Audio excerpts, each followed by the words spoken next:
আবু সাইদের জব্দকৃত গেঞ্জিতে কোনো গুলির চিহ্ন ছিল না, মানে ছিদ্র ছিল না, তার ডেড বডিতে কোনো ধরনের কেভিয়েশন বা গর্ত ছিল না, এবং তার ডেড বডি এক্স রে এবং রেডিওস্কোপিক কোনো টেস্ট করা হয়নি, অর্থাৎ গুলির অস্তিত্ব প্রমাণ হয়নি।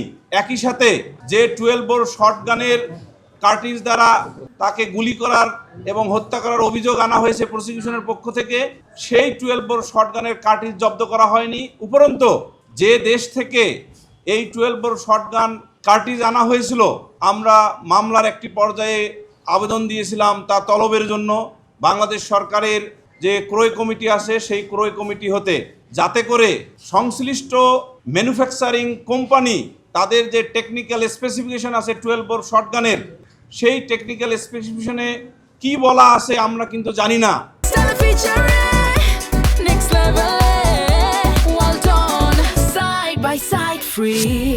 যদি উক্ত ডকুমেন্টে বলা থাকে, অর্থাৎ গ্যারান্টর হিসেবে ম্যানুফ্যাকচারিং কোম্পানি যদি বলে থাকে যে এই ধরনের 12 বোর শটগানের কার্টিজ দ্বারা মানুষের স্কিনের কোনো ক্ষতি হবে না বা নন হ্যাজার্ডাস, তাহলে এক ধরনের বিবেচনা আসতো। এই যে বিষয়গুলো সহ 20টি পয়েন্টে যে আর্গুমেন্ট করেছি, সেই বিষয়গুলো কিন্তু এখন আমরা জানতে পারবো না।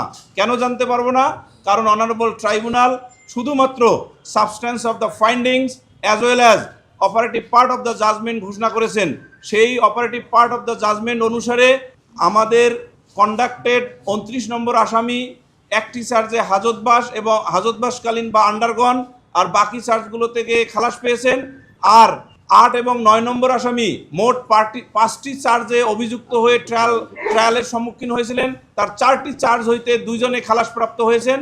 মাত্র একটি চার্জে তাদের 2 জনকে মৃত্যুদণ্ডে দণ্ডিত করা হয়েছে।